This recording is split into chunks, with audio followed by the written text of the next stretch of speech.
I thought I'd do another 5-minute video if that's possible, unscripted. The reason I wanted to do this was obviously this bomb that's gone off in Manchester. So far, there's 22 people have killed, and there's 50 people in hospitals all over Manchester. And again, it brings up all this thing about Muslims, whether they're part of the country or not part of the country, whether they're simply sort of fifth columnists who are here who want to undermine and do away with Western civilization.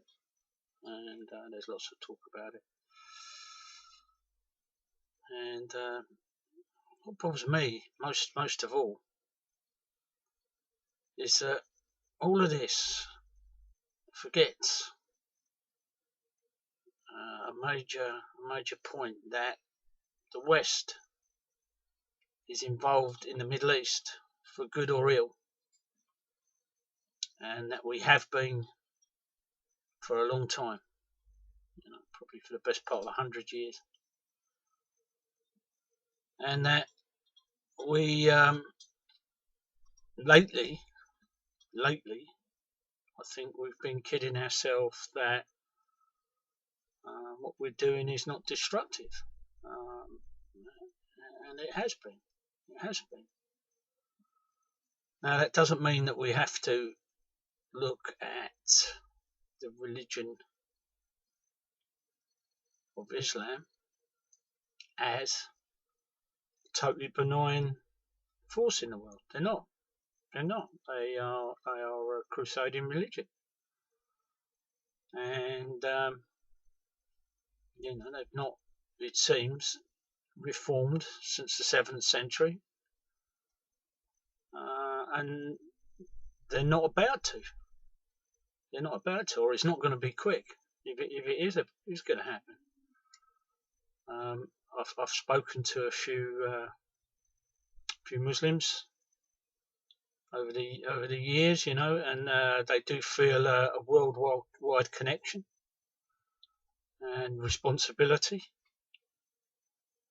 and that is part and parcel of their creed. Now, against this, we've got to say that the West, the Christian West, the supposed Christian West, has also acted in tandem. The British have always backed the Americans up for different reasons. The Europeans have done the same. And this is power politics, isn't it? This is power politics, and if you can't, you've got America there, the most powerful nation the world has ever seen, financially, militarily, and they're going into all these Middle East countries. They're in 7 now, 7 countries, bombing or with troops on the ground or advisors. Now, what most of us don't want to see is that our lifestyle, the riches of the West, one way or another, is beholden on oil. I sit here on my boat with food in the cupboard, and and it's oil, and we've got to decide. If we want to carry on using Middle Eastern oil, gas, and to carry on living this lifestyle, then we're going to have issues. We're going to have issues as we try and keep a lid on what's happening in the Middle East. And that means, unless we change, which we seem reluctant to do, there will be more of these bombings. There'll be more killings. And I've not mentioned that we are killing. You know, when I say we, I mean the West and our supporters in the Middle East are killing women, children, civilians, soldiers, freedom fighters. You know, we're killing all these people. Now, I'm not a clever man. I've not had time to study any of this, other than what I've seen as I've grown up in London. And I've seen changes, and I've seen brilliant things happen. I've seen absolutely brilliant things happen. I've seen, you know, the acceptance of people from all around the world, and it's been good. It's been good. I mean, you can't argue with it. But there has also been a gradual undermining of what it is to be British. Just normal working class blokes have been denigrated and made to feel that they're you know, by default are racist, and you know, and yeah, we are. You know, there is a bit of that in us, but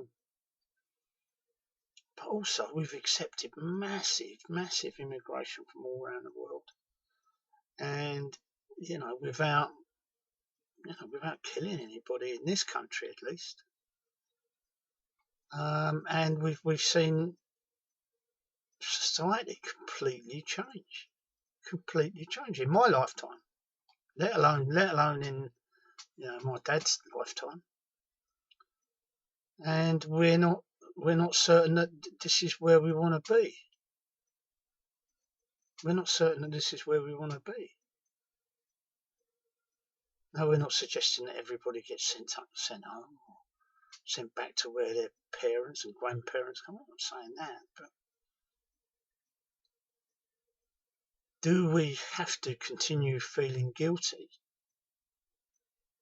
for what our country did in the past, remembering that most of the families during that time were little more than serfs, were little more of paid labour.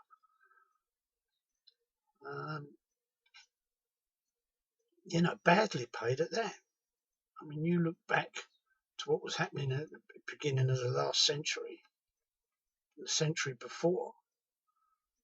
We weren't, you know, ennobled, enlightened, politically aware individuals demanding that the rich and famous go around the world and carve out empires. We weren't demanding that.